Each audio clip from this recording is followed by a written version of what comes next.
Ng mga boss. Nalungkot ako.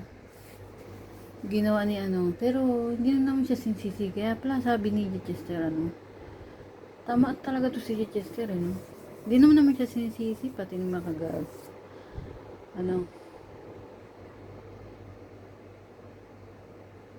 Nag-promote siya ng sugay si Ivana. Oh. Nakakalungkot kasi nalungkot nga ako eh. Di na kasi ako gumagamit ng Facebook eh.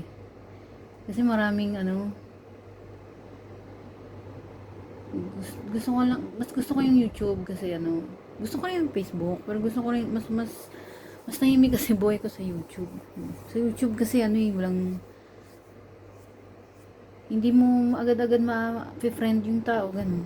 Kasi yung Facebook naman para ma-friend mo yung tao. Ang YouTube kasi siya, hindi mo siya agad ma-friend.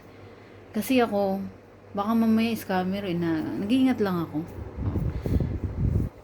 Nag-iingat lang. Hindi ko naman sasabi lahat scammer, pero nag-iingat lang ako. Hindi ko naman makuha hostisya. Mag-iingat din kayo mga boss, hindi mo makuha hostisya. Wawa talaga kayo. Iwan kayo ng dugo. Hindi lang dugo. Hindi kayo makakatulog. Natan nyo, puso nyo. Ito yung sabi ni Chester. Kamusta na kaya si Chester? Wala na akong update doon. Sana okay lang siya, no? Wala pa kasi akong extra eh. Kaya hindi ko siya mapuntahan. Pati pati yung 40 days ni Ludi Irene. Si Divine, 40 days na din siya, no? Pareho lang sila eh, no? Ang araw na nadedo. Balik tayo kay Ivana. Nalungkot ako. Pero hindi naman siya sisisi kasi mahirap kasi buhay dyan eh. Kaya napipilitan silang mag-promote ng sugal. Pero ako, mahirap din ako. Kaya itong nagpa-promote ng sugal, wala rin namang nag-aya. Wala rin namang wala namang maano sa akin yung nag-opera, etc. Mas nalungkot ako kasi reality. Alam ko na nga yung solusyon dyan sa mga kahirapan. Budget lang.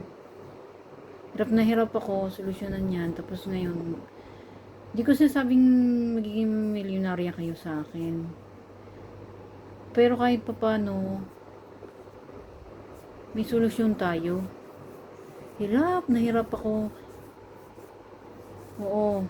Tapos malalaman ko may mga magpo-promote lang ng sugal. Siyempre. Isa rin kasi sa namin, ni Chester, ni Rene.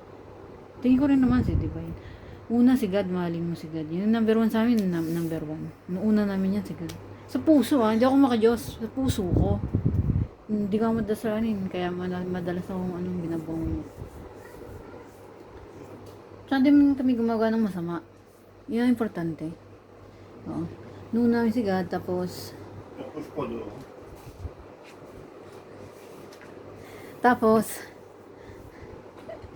yun lang natin unahin si God, tapos yun nga, di hirap na hirap kami.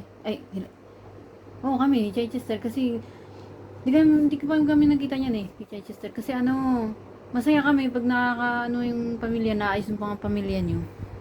Oo.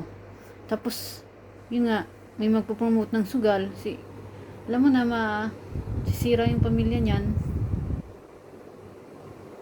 Tapos saan sila matutulog sa uli? Sa kalsada. Ako nga hirap na hirap mabigyan kayo ng may solusyon man ako sa mga bahay-bahay, sabi ko nga eh. Tapos natin ang negosyo yan pagka hirap na hirap nga ako na Diyos ko. Kaya may awa rin ng Diyos. Niniwala naman ako kay God. Oo. Doon po bayaan yan? Hindi kayo mag-alala. Kapit lang kay God. Malay mo, bukas. Diba? So yun lang mga basta, please support me yung dyan sa bahay. Marinig siya.